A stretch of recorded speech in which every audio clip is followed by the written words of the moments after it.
Hello student, स्वागत है आप सभी का। आज हम यहाँ पे रिवीजन क्लासेस लेकर आए हैं। क्लास 10th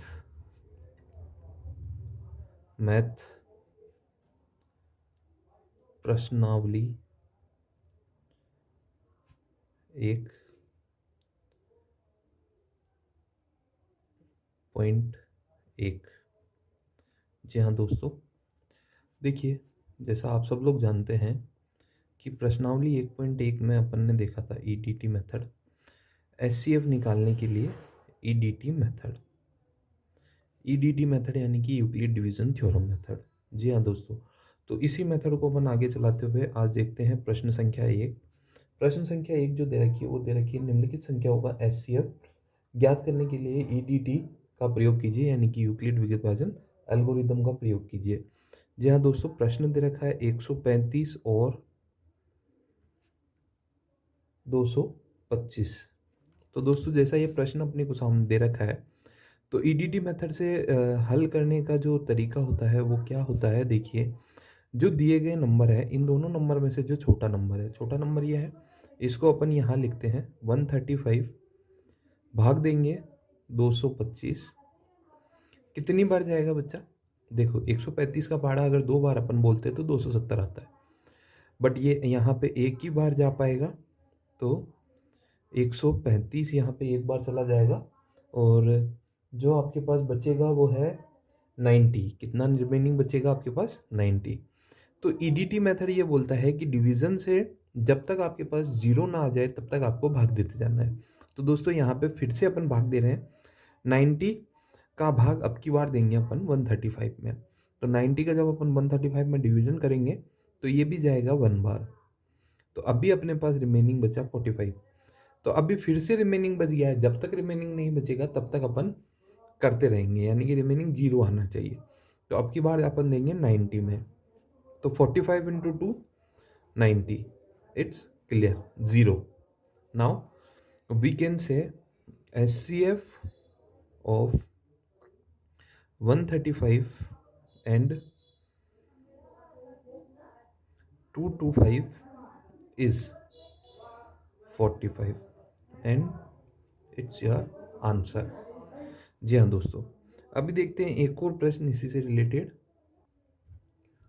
चलिए दोस्तों, दूसरा प्रश्न देखते हैं।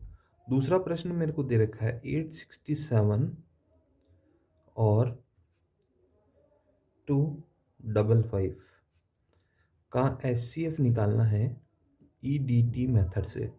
तो दोस्तों, जैसा मैंने बताया, दोनों संख्याओं में से छोटी संख्या जो भी बाहर है उसको बाहर रखेंगे, बड़ी संख्या अंदर रखेंगे, भाग देंगे।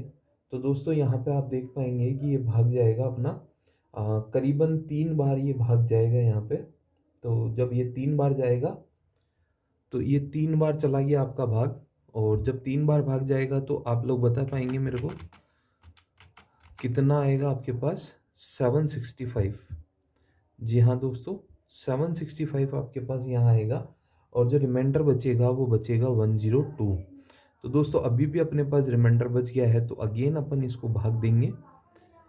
तो 102 का जब अपन बोलते हैं तो 2 बार 204 आ जाएगा अपने सामने। जब 204 आ गया है तो 255 में से 204 अपन लेस करेंगे, अपने पास रिमेनिंग बचेगा 51। और 51 का अब की बार देंगे 102 में, तो 51 दूनी 102 होता है, जैसा आप जानते हैं। तो ये आ गया अपने पास में 0। तो दोस्तों, देखते हैं HCF of 867 and 255 is 51 and this is our answer. तो दोस्तों, आप लोगों को समझ आई है ये ईडीटी मेथड।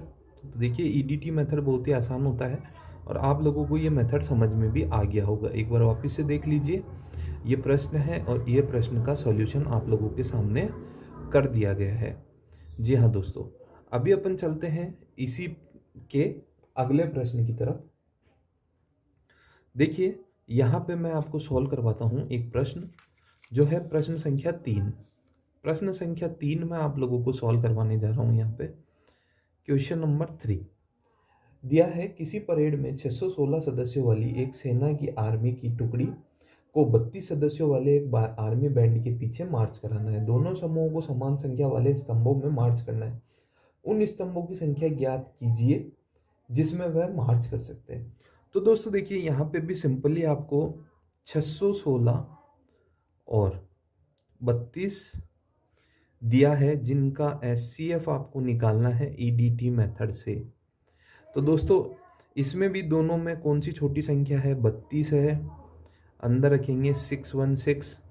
तो दोस्तों यहाँ पे जब अपन 616 और 32 को अपन भाग देने की कोशिश करते हैं तो 616 का भाग अगर अपन 32 में देते हैं तो वो पूरा नहीं जाता है, लेकिन 19 टाइम अप्रोक्सीमेटली वो चला जाता है। तो 19 टाइम जब अपन करते हैं तो ये कितना आएगा अपने पास में, 608। कितना आएगा, 608 एंड रिमाइंडर इज 32। नाउ 32 को यहाँ रखेंगे अपन, रिमाइंडर इज 8 एंड 32 को यहाँ रखा तो 8 4 जा 32 and remainder is 0। Now we can say SCF of 616 and 32 is कितना हो जाएगा, 8। 8 स्तंभ इसका जो है वो आंसर है। तो दोस्तों आप लोगों को ये तीनों प्रश्न समझ में आया। देखिए जो प्रश्न आपको दिया होता है वो बहुत ही आसान होता है, केवल करने का तरीका आपको आना चाहिए। अगर आपको करने का तरीका आता है तो आप कोई भी प्रश्न आसानी से हल कर पाएंगे। जी हाँ दोस्तों, अभी अपन देखते हैं प्रश्न संख्या 2। दोस्तों अभी अपन चलते हैं प्रश्न संख्या 2 की तरफ। तो देखते हैं क्वेश्चन नंबर 2। क्वेश्चन नंबर 2, जी हाँ दोस्तों, यहाँ पे मेरे को दे रखा है धनात्मक विषम पूर्णांक। धनात्मक विषम पूर्णांक। हाँ दोस्तों, यहाँ पे आपको धनात्मक विषम पूर्णांक बताना है कि ये 6q + 1, 6q + 3 और 6q + 5 होता है। जहां q क्या है, जहां q एक पूर्णांक है। दोस्तों आपको ये बताना है। तो देखिए इस प्रकार के प्रश्न को अपन किस प्रकार से हल कर पाते हैं। तो दोस्तों जैसा कि आप लोगों को पता है, A = क्या होता है, B × Q + R, राइट। तो अब देखिए अगर आप प्रश्न पे फोकस कर पा रहे हैं तो आपको दिया है 6q + 1, तो +1 तो आपका क्या हो गया, R हो गया, राइट। Q आपका क्या है, क्वोशिएंट, और B क्या है आपका, भाजक। तो यहाँ पे अपन क्या रखेंगे, 6 × Q + R जो है आपको 5 तक दिया है, तो 5 से छोटा हो सकता है, इसलिए अपन इसको 0 से स्टार्ट करेंगे।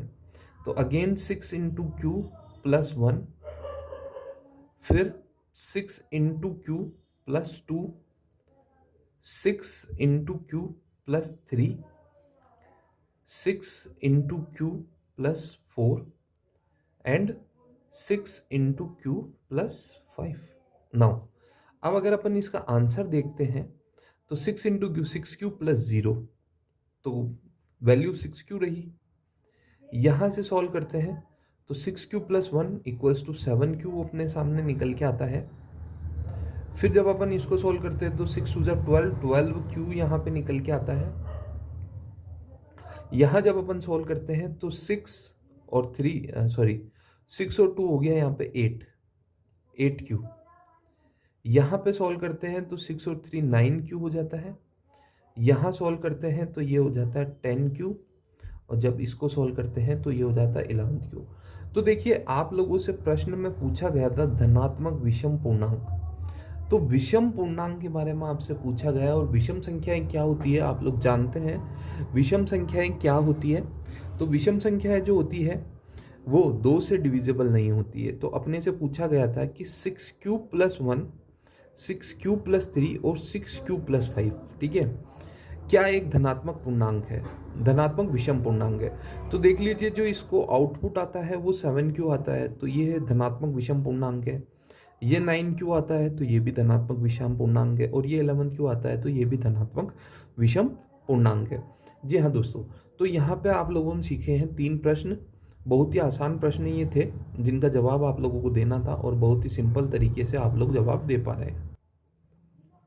तो दोस्तों प्रश्नावली 1.1 का प्रश्न संख्या